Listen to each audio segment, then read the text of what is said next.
Isaías 43, eu vou ler do 1 até o 3. Mas agora assim diz o Senhor que te criou, ó Jacó, e que te formou, ó Israel. Não temas, porque eu te remi. Chamei-te pelo teu nome, tu és meu. Quando passares pelas águas, eu serei contigo. Quando pelos rios, eles não te submergirão.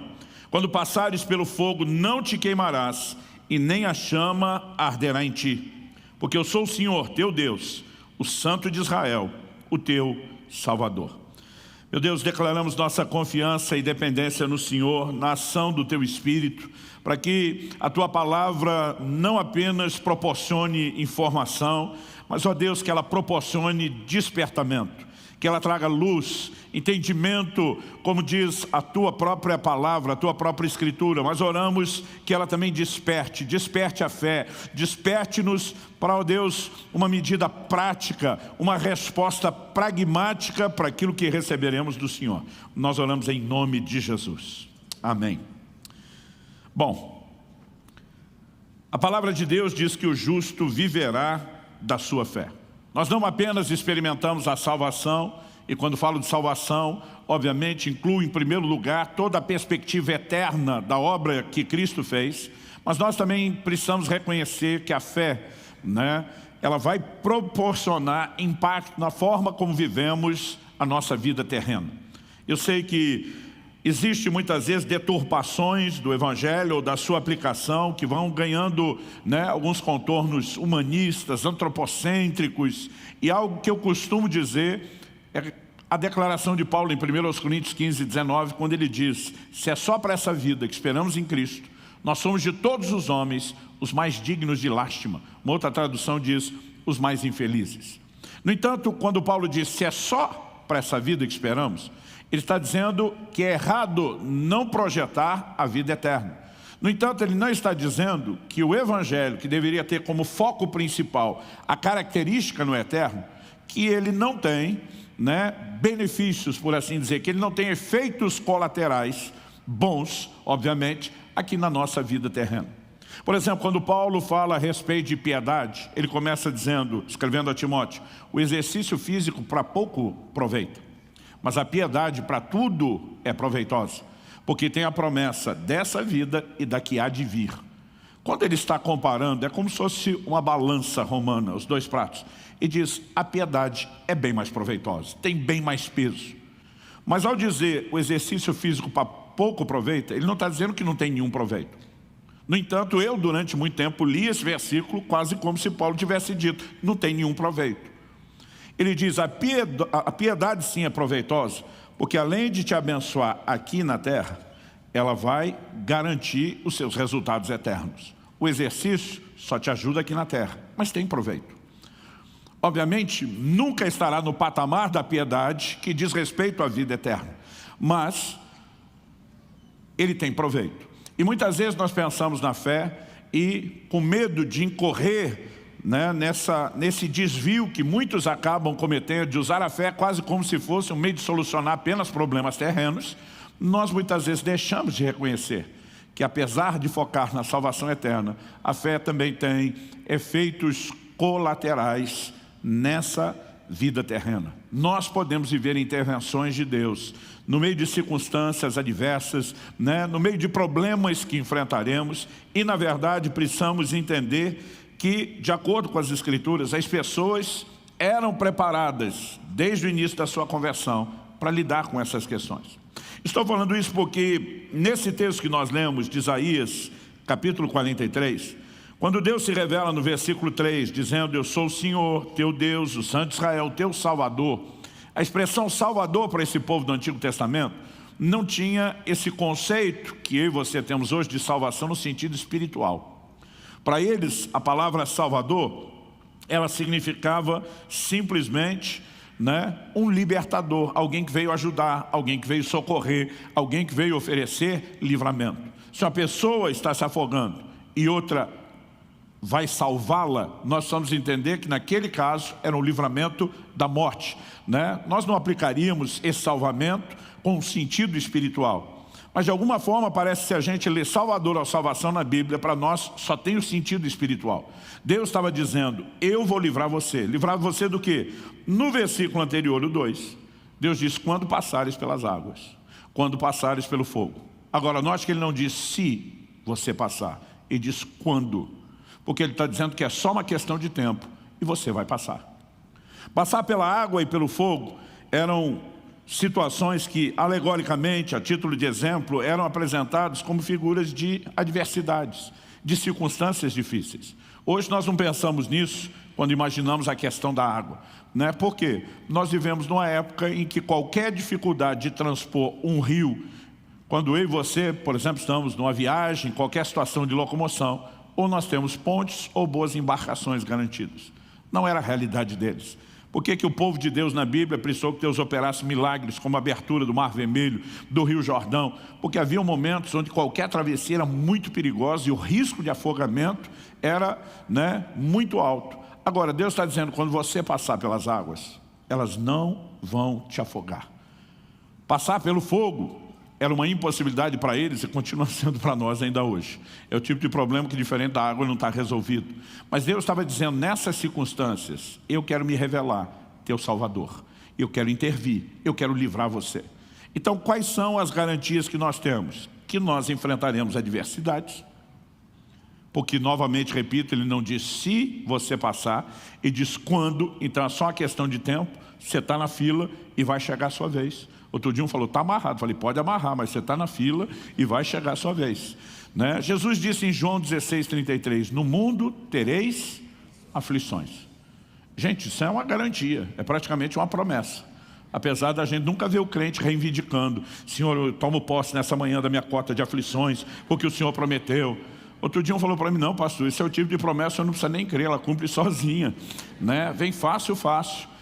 Agora, o que eu e você precisamos compreender é que assim como Jesus disse, vocês vão ter aflições, mas tenham bom ânimo. Aqui no verso 1, antes de mais nada, antes de dizer que a gente ia passar pela água e pelo fogo, Deus começa também dizendo, não temas, não tenha medo. Aliás, gente, é impressionante o como essa frase é repetida ao longo da Bíblia. E Deus sabia o quão importante era não sucumbir ao medo. O quão importante era gerenciar as nossas reações interiores diante de circunstâncias adversas, senão ele não teria falado tanto a respeito do assunto. E o que eu e você precisamos entender é que há tanto nesse versículo, como em muitos outros na Bíblia, uma mesma construção. Qual é a construção? É algo que nos ajuda a entender a dinâmica de operação da fé. Porque eu não sei você, mas eu me lembro desde garoto, desde a adolescência, de ver a maioria dos pregadores dizendo, você tem que crer, tem que acreditar, use sua fé. Mas a maioria não me explicava direito nem o que era fé e como a fé funciona. A gente muitas vezes presumia que todo mundo deve saber o que é exercer fé. Mas muitas vezes em termos práticos, você vai conversar com gente até hoje, com anos de caminhada, e às vezes ele não entende direito. Outro dia eu abordei falei, meu amigo, por que você ora fazendo tanta careta? Cara de fé, pastor, cara de fé. Eu falei, como é que é? Existe uma cara de fé agora? Agora, a gente imagina e cria coisas que às vezes nem bíblicas são, por falta da instrução, daquilo que já está claramente revelado nas Escrituras. Então, o que eu quero compartilhar com você hoje, para mim é um dos princípios mais esclarecedores sobre o funcionamento da fé. Jesus disse, no mundo tereis aflições, mas tem de bom ânimo, eu venci o mundo. Outro dia um falou para mim, ele é Jesus, tipo, ele vai vencer o mundo, nós não. Eu falei, olha, mas o apóstolo João, diz lá em 1 de João, capítulo 5, verso 4, todo aquele que é nascido de Deus vence o mundo. E essa é a vitória que vence o mundo, a nossa fé. Então, não apenas Jesus pôde vencer, mas cada um de nós que nascemos de Deus, que fomos regenerados, que vivenciamos o novo nascimento, também podemos vencer o mundo. E o recurso para vencermos é o quê? A nossa fé. Agora, se Jesus usa a expressão que é para ter bom ânimo, e o mesmo João que registrou isso lá na frente, está dizendo que o que vence é a fé, não dá para desconectar a reação do ânimo com o funcionamento da fé. É aqui que eu quero começar chamando a sua atenção. Essa é a razão pela qual Deus, antes de dizer eu sou o seu Salvador, Ele diz as circunstâncias que ele ia passar. Mas antes de dizer o que ia passar, prometendo salvar, ele também disse, não tem necessidade de ter medo, porque quando passar, você não está sozinho ou abandonado. Eu estou com você. E não estarei presente apenas para fiscalizar. Estarei lá para oferecer ajuda. Quem está entendendo aí, diga amém.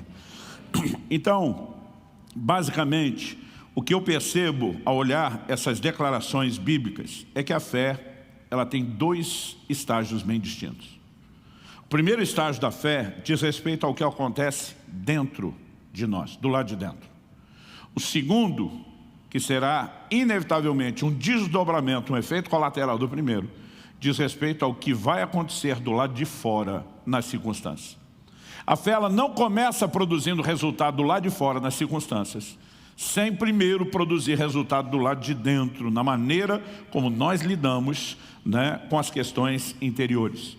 Então, para mim isso fica bem claro quando a ênfase de Deus começa aqui justamente no não temas. Daqui a pouco nós vamos perceber o como isso é repetido, como isso é enfatizado ao longo das Escrituras. Eu me lembro, enfatizando ainda essa questão dos dois estágios da fé e que o primeiro é interior, eu me lembro quando garoto de ouvir meu pai várias vezes repetir um versículo bíblico que está lá em Provérbios 24:10, que diz, se te mostrares frouxo no dia da angústia, tua força será pequena. O texto está dizendo que uma reação interior, emocional errada, compromete a força na hora de enfrentar o problema. Mas basicamente a Bíblia não está falando meramente sobre a sua força. Eu diria que isso compromete inclusive a força que Deus poderia manifestar em meu e em seu favor. Porque é o que diz Isaías capítulo 30, versículo 15. Porque assim diz o Senhor Deus, o Santo de Israel, em vos converterdes e em sossegardes está a vossa salvação. Leia-se, livramento. E na tranquilidade, na confiança, a vossa força. Deus está dizendo, em sossegar, descanso interior, está o seu livramento. Na tranquilidade e na confiança, a sua força. Nós precisamos entender que antes da fé produzir qualquer resultado lá de fora, ela precisa se manifestar, trazendo força interior. Isso significa basicamente o quê? Nos colocando acima e não abaixo das circunstâncias. Nos permitindo que a gente se mova por cima, que nós possamos prevalecer sobre elas e não elas prevalecerem sobre a gente.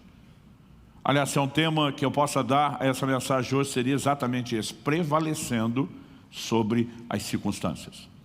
Quando eu e você temos uma reação interior de nos curvar, de nos permitir ser abatido ou abalado pelas circunstâncias, então você pode ter certeza que elas tomaram a dianteira e estão vencendo. Mas quando Deus diz, quando você passar pelas águas, elas não vão te fazer mal, não vão te afogar. Deus está dizendo, você pode enfrentar circunstâncias difíceis sem que elas te destruam. Quando ele diz, quando você passar pelo fogo, ele não vai te queimar. Ele está de novo dizendo, você pode passar por circunstâncias difíceis que não firam você. Em outras palavras, você pode ser preservado. As circunstâncias não precisam trazer nenhum dano para você. Isso significa que em vez delas prevalecerem, você é que vai prevalecer sobre elas. Ao olhar para as Escrituras, eu vejo a repetição disso de forma contínua. No Evangelho de Marcos, no capítulo 5, a Bíblia nos fala a respeito de um homem, chefe da sinagoga, chamado Jairo, que vai até Jesus pedir ajuda para que Jesus possa curar sua filha enferma.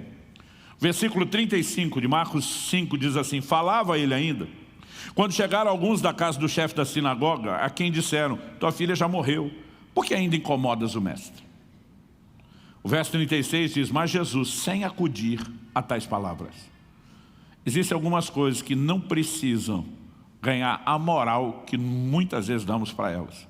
E quando você olha para a Bíblia, normalmente você vai encontrar um Deus que não dá moral para o problema. A Bíblia diz que Jesus, sem acudir a tais palavras, quais? A notícia que deram, de que a moça enferma que já estava precisando de ajuda, agora morreu. O texto diz, Jesus, sem acudir a tais palavras, disse ao chefe da sinagoga, não temas, crê somente. Eu tenho dito isso repetidas vezes ao longo da minha vida. Onde a fé entra, o medo tem que sair. Mas a verdade é que onde o medo entra, normalmente a fé está saindo. Os dois não são compatíveis. Eles não dividem o mesmo ambiente. E Jesus está dizendo para Jairo, vai usar sua fé, use fé pura e não deixe o medo participar desse processo. Em outras palavras, se livre do medo. Dê um jeito de administrar essas questões interiores, porque é aí que vai funcionar o primeiro estágio da fé. Não temas, crê somente. Quando eu olho para essa instrução bíblica, assim como Hebreus capítulo 4, verso 3, diz, nós os que cremos entramos no descanso. Há um descanso da fé. Aquela mesma declaração de na tranquilidade, na confiança está a vossa força de Isaías, pode ser entendida aqui. Quando você olha Hebreus 4, 3, o contexto, o escritor está falando de um descanso prometido. E que nós os que cremos vamos entrar naquilo que a geração que, por exemplo, saiu do Egito não entrou, porque não herdou a terra da promessa. Então, obviamente, ele está falando de algo que nos está prometido e reservado. Mas eu quero tomar essa declaração e dizer ela é compatível com tudo o que a Bíblia ensina sobre um lugar de fé. Ele é um lugar de descanso interior. E quando eu e você entendemos isso, talvez fique mais fácil perceber a recorrência das Escrituras, olhando alguns exemplos. Como no livro de Isaías 43, que é o texto que nós estamos usando aqui como ponto de partida, como trilho da nossa reflexão. O Senhor falou de passar pela água e pelo fogo. Eu gostaria que a gente avaliasse dois exemplos de situações de gente passando literalmente pela água e pelo fogo, mas precisando exercer a fé. E a presença desse estágio, desses dois estágios da fé. Primeiro ela funcionando lá de dentro, depois operando lá de fora. O primeiro exemplo está lá em Mateus, no capítulo 14. Se você puder, me acompanhe na leitura. Mateus, capítulo 14, começa no verso 22 com uma frase incomum. Não é algo corriqueiro nos evangelhos, nem no relato do comportamento dos discípulos de Jesus, ou da forma de Jesus agir. O verso 22 diz assim, logo a seguir, compeliu Jesus, os discípulos, a embarcar e passar adiante dele para o outro lado, enquanto ele despedia as multidões. A NVI traduziu que Jesus insistiu. A tradução brasileira diz que Jesus obrigou os seus discípulos. A Nova Almeida atualizada apenas usou a expressão fez com que os discípulos entrassem. Cada uma delas tem dado um tom diferente para uma expressão que na verdade precisa ser devidamente observada. Essa palavra aqui traduzida como compeliu, no original grego ela significa forçar, empurrar para, obrigar. Ainda acrescenta-se ao ato de obrigar pela força, por ameaças, ou mesmo por força de contrato, petição ou outros meios. Jesus literalmente teve que obrigar os seus discípulos a entrar no barco. Ele não apenas deu uma ordem, ele forçou. Por que Jesus só obrigar? Porque houve resistência por parte dos seus discípulos. Agora, não é o perfil dos discípulos resistir a uma direção de Jesus ter que se impor. Por que é que eles não queriam entrar naquele barco que Jesus os obrigou?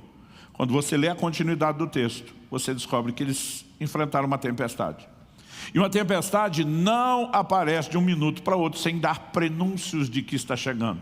Alguns desses discípulos eram pescadores experientes. Conheciam as tempestades do chamado Mar da Galileia, que apesar de ter ganho na época o título de mar, é um lago, é uma grande porção de água doce. E de repente, Jesus está dizendo para aquela turma, entra no barco e depois vou encontrar com vocês. A turma olha e diz, o senhor não vai não? Vou não. O verso 23 diz assim, despedidas as multidões, subiu ao monte a fim de orar sozinho. Ou seja, Jesus bota os discípulos no barco e diz, mas eu não vou com vocês, estou indo orar. A turma olha aquela tempestade, diz, o senhor não vai não? Não. Eu imagino alguns se olhando, tipo, é agora que ele se livra de nós. E eles não queriam, Jesus teve que obrigá-los. Agora, o texto diz assim, em caindo a tarde, lá estava ele só, para orar. Ou seja, a hora começou a anoitecer, Jesus já tinha botado os discípulos no barco, eles já tinham saído, eles já tinham subido ao monte. Nós não sabemos quanto tempo antes do anoitecer eles saíram, mas essa informação é importante. Entretanto, verso 24, o barco já estava longe, a muitos estádios da terra, açoitado pelas ondas, porque o vento era contrário. E o verso 25 diz, na quarta vigília da noite, foi Jesus ter com eles andando por sobre o mar. que significa na quarta vigília da noite? A noite era dividida em 4 vigílias. Cada uma delas durava 3 horas. O período da noite de 12 horas. Tinha 4 vigílias de 3 horas. A primeira, mais ou menos entre 6 horas, que era quando escurecia, até as 9 da noite. A segunda vigília, das 9 à meia-noite. A terceira vigília, da meia-noite às 3. E a quarta vigília era entre 3 e 6 da manhã. Nós não sabemos que hora os discípulos entraram no barco. Mas quando está chegando o entardecer às 6 horas, Jesus já está lá no alto do monte. Então, eles saíram antes. Não sabemos quanto tempo antes. Agora, passaram-se 3 vigílias inteiras, pelo menos. Das 6 às 9, das 9 à meia-noite, da meia-noite às 3. Eles estão em algum momento entre 3 e 6 da manhã, sendo que saíram antes das 6 da tarde. Ou seja, no mínimo mais 9 horas e meia, talvez perto de 12 horas, eles estão dentro daquele barco. Os outros evangelhos dizem que eles estavam no meio do mar, depois de todo esse tempo. Eu costumo brincar que uma das coisas difíceis de estar no meio é que se você desistir da missão, está tão longe quanto, né? Interrompê-la. Depois de todo esse esforço, eles não conseguiram atravessar. A maior distância, falando da largura, não do comprimento do mar da Galileia, imaginando onde eles estavam atravessando a menor, não a maior distância, não o comprimento. Ela pode dar em torno de 11 quilômetros. Significa que eles tinham talvez conseguido, em todo esse tempo, chegar na metade. Um dos evangelhos diz que eles estavam literalmente na metade. O evangelho de João, quando dá a medida de estádios, aqui Mateus só diz muitos, quando você faz a conta da medida em estádios que João dá, 5,5 km, seria metade dos 11. Nesse momento, depois de tanto esforço, imagino que aqui já não é apenas o cansaço envolvido, é praticamente um desespero batendo, no meio da tempestade. Então, além de estar à noite, se temos uma tempestade, não estamos falando de um céu com lua ou estrelas. Então, no meio daquele escuro, entre um relampejar e outro, eles veem um vulto de uma pessoa que vem andando sobre as águas. A minha pergunta é: como você reagiria? O verso 26 diz: os discípulos, ao verem-no andando sobre as águas, ficaram aterrados. E isso significa aterrorizados. E exclamaram: é um fantasma. O texto ainda diz que eles, de medo, tomados de medo, gritaram. Imagina se fossem uns crentes hoje, já estava dizendo: está amarrado em nome de Jesus. O sangue de Jesus tem poder.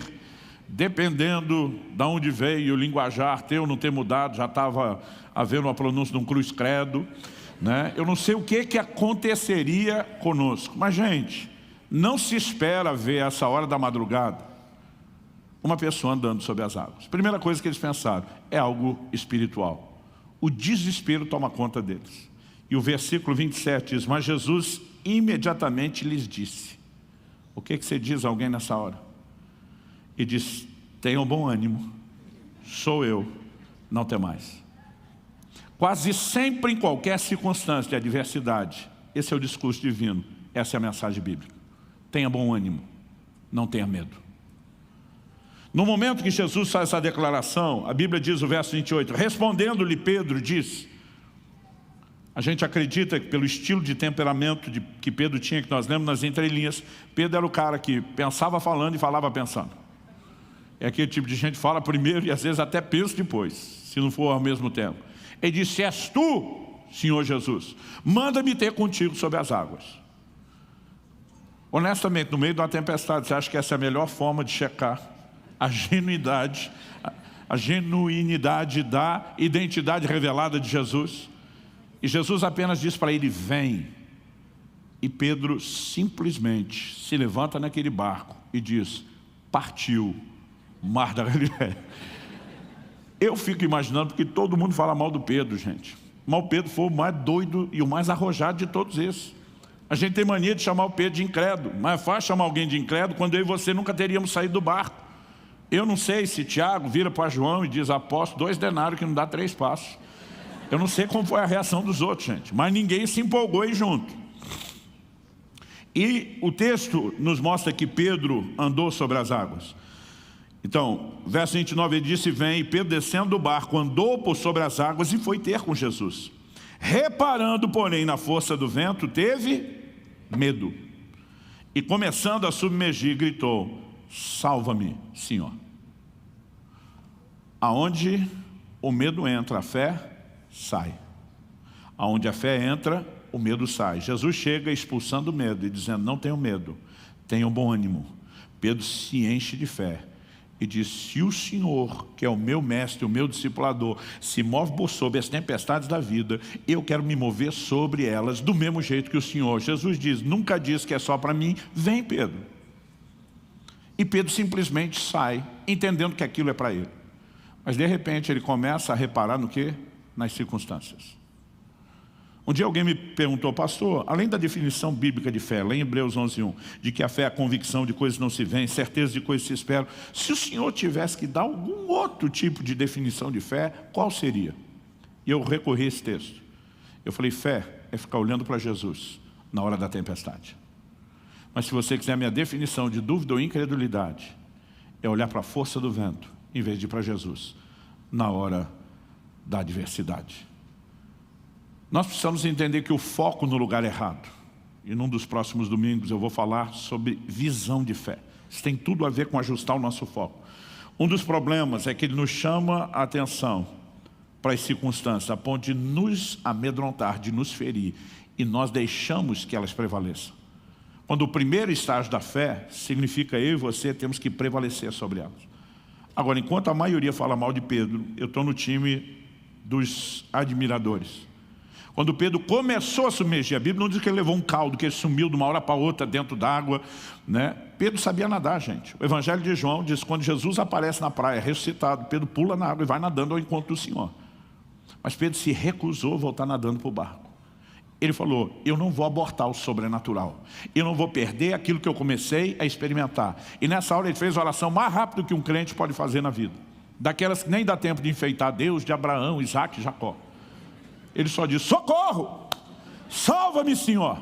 E a Bíblia diz: Jesus estendeu a mão, tomou pela mão. E o que mais o texto diz?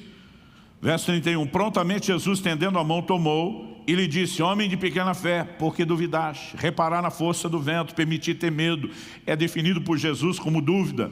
Mas o verso 32 diz: subindo ambos para o barco. Isso significa que Pedro andou sobre as águas 2 vezes, a ida e a volta. Na hora que estava para afundar, ele grita por socorro, o Senhor pega pela mão. Em vez de abortar, ele retoma o processo. E a Bíblia diz que ambos vão juntos para o barco. Eu acho fantástica essa segunda parte. E no momento que entraram no barco, diz o verso 32, subindo ambos para o barco, cessou o vento. Outro dia eu estava lendo isso e falei: Jesus, o Senhor podia ter ajudado Pedro. Pedro teve medo do que, gente? Do vento. A hora que Jesus pisa no barco, está tudo resolvido lá de fora. Falei: se o Senhor resolvesse isso antes, Pedro nem tinha experimentado o medo. Mas a verdade é que a fé nunca começa mudando as circunstâncias. Ela começa operando do lado de dentro. É só depois que você vence os seus temores que a fé vai abrir o segundo estágio e funcionar do lado de fora. Pedro teve que lidar com medo quando andou, teve que lidar com medo que iria abortar o sobrenatural, mas quando resolveu aquilo, o Senhor simplesmente diz: agora vamos para o próximo estágio da fé. A adversidade simplesmente cessou. Quem está entendendo, diga amém. Daniel capítulo 3 nos fala dos 3 amigos de Daniel: Ananias, Misael e Azarias. Eu gosto sempre de chamá-los pelos seus nomes originais, apesar da maioria de nós conhecê-los pela maneira como o rei Nabucodonosor os rotulou depois: Sadraque, Mesaque e Abdinego. A Bíblia diz que quando o rei ameaçou jogá-los na fornalha de fogo ardente, o posicionamento deles foi de ficar com a palavra de Deus. Gente, a fé sempre escolhe a palavra, sempre põe a palavra em primeiro lugar, sempre trata a palavra de Deus como a maior autoridade a ser obedecida, a ser respeitada, como a voz acima de qualquer outro. E eles sabiam que um dos mandamentos que Deus, por meio de Moisés, seu servo, tinha dado é: não farás para ti imagem de escultura, não te prostrarás diante dela, nem as adorarás. E quando o rei baixa um decreto mandando eles se prostrarem, eles olham para o rei e dizem: não vai rolar, nós não vamos desobedecer a Deus. Ele ameaça dizendo, eu vou lançar vocês na fornalha de fogo ardente. Ele diz, pode lançar. Nossa obediência a Deus não está condicionada a algum tipo de bônus, de atrativo para nós. Custe o que custar, nós vamos obedecê-lo. Mas não fale você que Ele não pode nos livrar. Naquele momento, Ele simplesmente abre um leque de fé.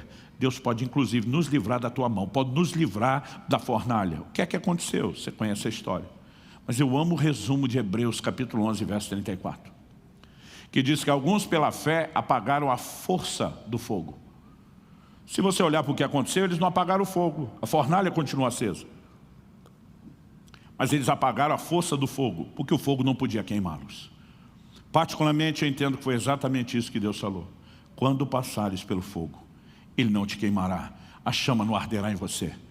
O primeiro estágio da fé é fazer com que o fogo perca o seu efeito.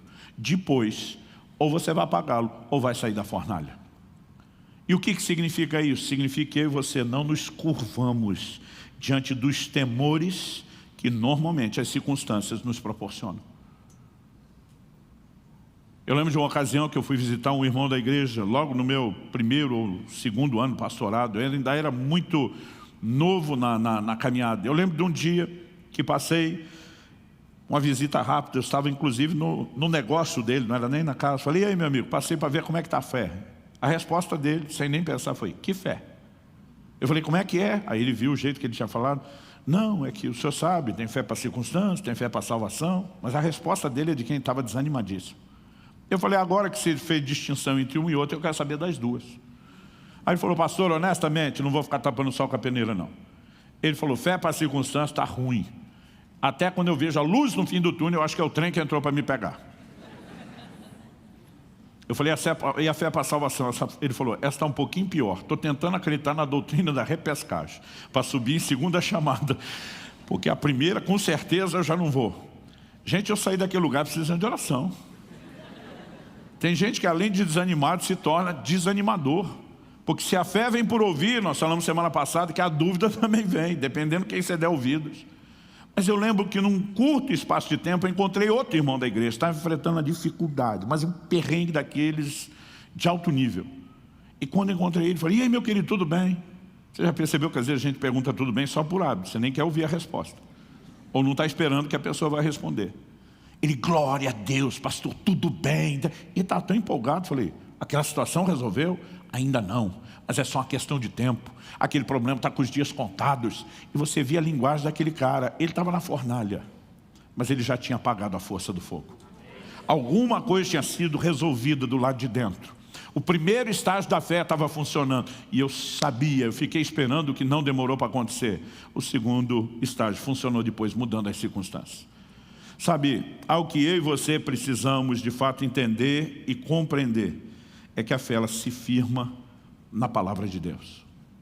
Então muitas vezes nós vamos estar diante de circunstâncias que não combinam com aquilo que Deus está falando. Sabe, não estou dizendo que nenhum de nós nunca vai aceitar uma situação de morte. Mas quando um Jairo ouve Jesus dizendo, não tenha medo da notícia que te trouxeram, crê somente, você estava aqui esperando minha ajuda, esperando que eu fosse até lá. É como se Jesus dissesse, a circunstância pode ter mudado, eu não mudei, minha disposição de te ajudar não mudou, minha promessa de intervir está de pé, será sustentada. É numa hora como essa que eu e você precisamos ter que escolher quem é que nós vamos ouvir. Eu contei há pouco tempo aqui o testemunho do parto do Israel. Eu não estou dizendo, gente, que nós não vamos ter que lidar com algumas situações de perda. Eu sou filho do meio de 3 homens, mas minha mãe teve uma 4ª filha, que era para ser a caçula, viveu 2 dias e morreu. E nós tivemos que lidar com essa situação. Mas no dia onde meu filho estava na iminência de morrer, o Espírito Santo falou comigo, não foi isso que eu falei a respeito do destino dele. Não foi isso que eu determinei que você esperasse. E ele começou a me fazer lembrar de cada promessa que tinha dado, de como ele me chamou para um tempo de jejum e oração. E são em momentos como esse, onde você claramente tem uma palavra, ou uma porção da Escritura, ou uma palavra muito pessoal que Deus te dirige, que você tem que fazer uma escolha. Alguns anos atrás, bondade, né? Meu filho está com 24 anos, tinha menos de 1 ano. Então, há um bom tempo atrás, eu tive que fazer uma viagem. E eu não tinha dinheiro. Eu falei, Kelly, nós não temos dinheiro para chegar. Nós vamos conseguir chegar com o tanque cheio, abastecido, mas não tem dinheiro para o pedágio. Eu falei, e Deus me deu uma garantia, que é para a gente entrar nesse carro e se mandar agora. E nós íamos ter que terminar a viagem de noite, sem dinheiro para passar o último pedágio. Ela disse, você não tem um pingo de dúvida? Eu falei, nenhuma. E eu não vou tentar solucionar isso de um jeito humano, como faria em qualquer outra circunstância. Eu tenho um comando de Deus, bora. E Deus me deu uma mulher tão doida quanto eu. E nós entramos com a criança, um bebê no carro, e fomos para a viagem. E quando foi aproximando o último pedágio, nós fizemos a conta pelo valor da placa. Quanto tem? Na época, faltava R$2. Eu falei, amor, certeza não tem dinheiro perdido no carro? Às vezes tem algo que nós esquecemos, aí ela revirou tudo, nada. E aproximando, né, o pedágio, eu lembro que eu falei, dá uma olhada na sua bolsa, amor. Bolsa de mulher, cria, multiplica as coisas, aparece de tudo aí dentro. Ela diz, não tem, mas eu vou olhar. Olhou, nada. Ela falou, e aí? Eu falei, e aí que sem o dinheiro a gente não passa, mas na estrada a gente não fica. Eu sei o que Deus falou comigo. Nós vamos chegar, eu falei, eu não posso parar no guichê, mas nós vamos chegar o mais perto possível e ver o que é que Deus vai fazer. Quando a gente estava chegando perto do pedágio, já menos de 1 quilômetro, uma chuva forte, forte, forte. Muitos carros já começaram a encostar, ligar o pisca-alerta. Eu falei, vou avançar um pouquinho, mas de repente, eu não sei se começou a cair o granizo depois ou ele estava depois, não dava para continuar, eu tive que encostar também. Eu estava a 200, talvez não dava 300 metros do pedágio. Liguei o pisca-alerta, falei, agora eu tenho tempo aqui, todo mundo está parado, tem um motivo, nós também temos. Falei, amor, bora orar e agradecer o dinheiro desse pedágio que Deus vai nos mandar. De repente eu levei um susto, porque eu não estava esperando acontecer, já estava escuro, uma chuva daquela, a visibilidade terrível. Alguém batendo com força no vidro do carro para fazer mais barulho que o granizo. Eu olho um camarada debaixo de uma pilha de jornal para se proteger das pedras. Eu abri só um pouco o vidro, porque entrava pedra para o lado de dentro do carro. Ele disse, faltou dinheiro para o pedágio. Eu, hã? Tipo, o que está acontecendo? O cara estendeu R$2, eu peguei, ele saiu correndo em direção ao prédio da administração. Até hoje não sei te explicar o que aconteceu. O dia que eu chegar no céu, uma das minhas muitas perguntas vai ser, que era o cara do pedágio? Que loucura foi aquela? Um cara... Você consegue imaginar um cara sair debaixo da chuva de granizo, se protegendo com a pilha de jornal, das pancadas de pedra, para oferecer um dinheiro para alguém que não pediu? No meio de todos aqueles carros parados. Mas uma coisa que eu posso te garantir, a fé funciona. Quando eu e você nos posicionamos, nós precisamos entender que a fé não apenas vem por ouvir a palavra de Deus, mas por levá-la a sério. A fé é convicção. Convicção do quê? De que aquele que falou é responsável pelo que falou, não está de brincadeira com o que falou, ele não pode mentir. Ele diz em Jeremias 1,12, eu, Senhor, velo sobre a minha palavra, vigio para fazê-la cumprir. E sabe, em momentos como esse, eu e você precisamos fazer uma escolha. Falar para você que a hora que eu olhei aquela estrada escura à noite, imaginar ter que ficar no acostamento com esposa e criança, não era algo assustador? Era, mas algo que eu aprendi com o tempo, você tem que funcionar no primeiro estágio da fé e resolver essa situação dentro de você. Depois você vai ver o segundo estágio abrir e funcionar. Quem está entendendo aí, diga amém. Eu quero terminar te encorajando. Há momentos onde eu e você vamos andar debaixo de algumas palavras de Deus e vamos ter que confiar nele. Isso não significa que nós não vamos ter que gerenciar sentimentos que surgem. Olha o que Paulo diz em 2 Coríntios, capítulo 1, dos versos 8 a 10. Ele diz, porque não queremos, irmãos, que ignoreis a natureza da tribulação que nos sobreveio na Ásia, porquanto foi acima das nossas forças, a ponto de desesperarmos até da própria vida. Não é um cara qualquer, é um gigante na fé, como Paulo dizendo. Gente, o negócio foi tão tenso que eu cheguei ao ponto de desesperar da vida. Isso, o que é interessante é dizer, e eu não quero que vocês ignorem, eu quero que vocês saibam, eu vou abrir o jogo com você. Foi para lá de assustador. Mas olha o verso 9 e 10. Contudo, todavia, no entanto, entretanto, apesar disso, já em nós mesmos tivemos a sentença de morte para que não confiemos em nós, e sim no Deus que ressuscita os mortos. Paulo diz, eu já aprendi, não sou eu que resolvo o problema, não é meu medo que resolve o problema, não adianta confiar em mim ou na minha capacidade, eu já aprendi a confiar no Deus, que chega ao ponto até de ressuscitar mortos. Não é apenas uma situação irreversível, mas ele está falando no contexto de alguém que está desesperando da vida. Ele está dizendo, se até o morto tem reversão, o cara que ainda aqui está só com medo ou desejando morrer pelo susto que está, mas no meio de uma situação que Deus também pode intervir, e diz, eu escolhi confiar, não em mim, não em nós, mas no Deus que ressuscita os mortos. Confiar é uma escolha, é uma decisão que eu e você tomamos. O versículo 10 diz, o qual nos livrou e livrará de tão grande morte, em quem temos esperado que ainda continuará a nos livrar. E diz, se eu olho para trás, para o passado, há um histórico de livramento de Deus. Se eu olho para frente, há uma certeza, o mesmo Deus que vem agindo, vai continuar agindo. Ele diz, por que é que eu vou ficar com medo das circunstâncias? Ele diz, eu escolho colocar os meus olhos e a minha atenção em outro lugar. Quem está entendendo, diga amém. E quando as coisas se resolvem do lado de dentro, normalmente nós seremos levados pela fé a ver o funcionamento do lado de fora. Um outro estágio se abre. Eu quero encerrar compartilhando. Quando morava em Irati, onde plantamos a primeira das comunidades Alcance, antes de vir para Curitiba, eu lembro de quando recebi a visita do pastor Fabiano, que hoje está à frente da comunidade Alcance em Juazeiro, na Bahia. Ele ainda não pastoreava, não estava à frente de uma igreja, vinha num processo de discipulado à distância. Ele falou, gostaria de passar um tempo com o senhor aí. Entrei num acordo com a minha esposa aqui e quero aproveitar um período de férias que eu tenho. Poderia passar umas 2 semanas aí contigo? Eu falei, vem para cá. Eu lembro no dia que ele chegou, era um domingo à noite. Nós saímos do culto, fomos buscá-lo na rodoviária. E eu lembro que minha primeira pergunta para ele foi, você já jantou? Ele falou, sim, pastor. Antes da viagem, já comi, já me alimentei. Eu falei, minha segunda pergunta para você, qual foi o maior jejum que você já fez? Ele, maior jejum? Como assim? Eu falei, o jejum mais longo. Ele falou, eu já jejuei um dia. Tem jejum maior do que isso? Eu falei, tem. Ou se tem. Eu falei, já que você veio para querer aprender, ser treinado, você já vai entrar no modo hard. A partir de amanhã, você entra comigo em 3 dias de jejum. Que bom que você já comeu hoje. O que eu não falei para ele é que eu não tinha comida para dar para ele em casa. O camarada veio se hospedar numa casa que não tinha comida. E o negócio estava tão tenso, gente, que realmente não tinha comida.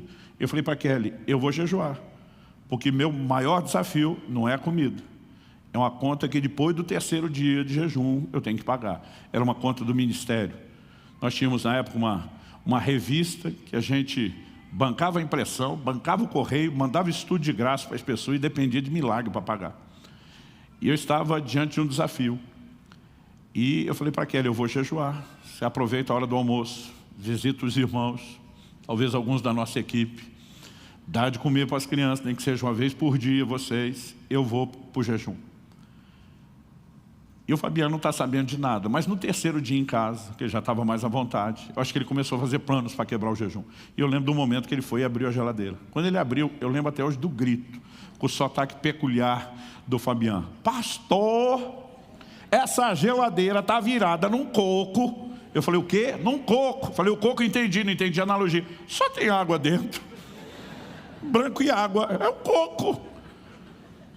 Eu falei, qual é o problema? Ele falou, o que é que nós vamos comer na hora que terminar o jejum? Já estava planejando o encerramento. Falei, amigo, daqui a pouco nós pegamos a estrada para Curitiba, eu vou pregar num culto. Queira Deus que eles nos dê comida lá, né? Para a gente não ir para o 4º dia de jejum. Mas ele, ainda inquieto, deu uma olhada, abriu uma porta, um armário do outro, falou, pastor, parece que está meio sem comida aqui. Falei, aham. Esse é um dos motivos que nós estamos jejuando, filho.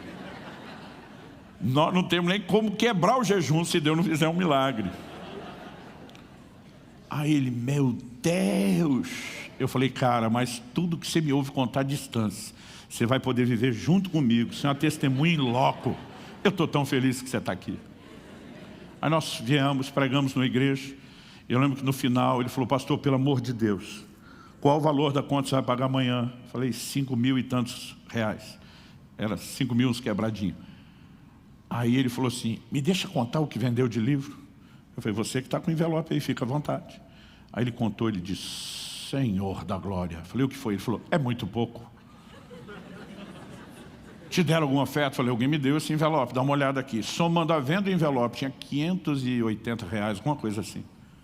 Ele disse, pastor do céu, nós alemão batemos 10% da meta. Eu falei, Fabiano, essa é a beleza da coisa. É você não deixar a circunstância te assustar. Eu falei, você é novo nisso, mas você vai enfrentar desafios na vida. Eu falei, eu estou exercitando meus músculos de fé faz tempo. Eu falei, eu não sei o que Deus vai fazer, porque normalmente Ele é de uma criatividade que não faz sempre igual. Mas que Ele vai fazer, Ele vai fazer. Quando nós chegamos, o baiano dizia para mim, não consigo dormir, eu estou preocupado. Eu falei, pega uma carona na minha fé. Eu falei, apesar que eu também não sei se eu consigo dormir, porque eu estou empolgado, como é que vai ser dessa vez?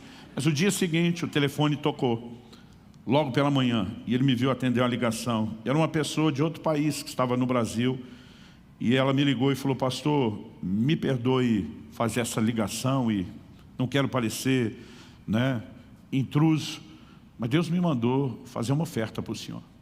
Eu não tenho dúvida, porque Deus me falou exatamente os centavos do valor que eu preciso dar. Então, o valor inteiro é todo quebrado, até os centavos. Eu lembro que nessa ocasião eu só falei assim, com que banco você trabalha? Não tinha Pix e TED naquela época. Transferência entre bancos era complicado. Então quem vivia de fé já deixava conta em todos os bancos abertos, para não ter dificuldade. Falei, que banco você trabalha? Banco tal. Falei, anota aí, agência e conta corrente. Ele falou, ótimo, vou fazer uma transferência. Falei, olha, eu podia olhar o extrato, descobri depois, mas você me deixou curioso quando disse que Deus falou todos os números quebrados e os centavos. Você se incomoda de me falar o valor? Ele falou, não, pastor. E ele me falou, eu peguei, anotei o papel. Quando desligou o telefone, chamei o Fabiano, falei, baiano, vem cá, está vendo esse número aqui? Alguém disse que vai fazer uma transferência agora. Falei, soma com o valor de ontem. Ele pegou e somou. Falei, agora pega esse boleto e vê. Eram exatamente os centavos, o valor exato em cada número, quebradinho até os centavos do boleto que a gente tinha que pagar. O baiano falou, pastor, ainda estamos sem comida. Falei, criatura, isso aqui não é uma provisão restrita, é uma mensagem. É Deus dizendo, isso não é coincidência, isso não é acidente, eu estou cuidando de você. Falei, feio, mais difícil, a conta mais alta, tu acha que nós vamos ficar sem comer? E eu lembro dele dizendo, pastor, como o senhor consegue essa tranquilidade? Falei, agora. O desespero que eu vivia no início, tu não tem noção. Mas algo que eu já aprendi, o desespero não resolve, só piora. A fé resolve. Você tem que tomar uma decisão. Quem está entendendo? Se você deixar as circunstâncias prevalecerem, você vai perder. Mas se você escolher prevalecer, Deus, o reino de Deus vai ganhar.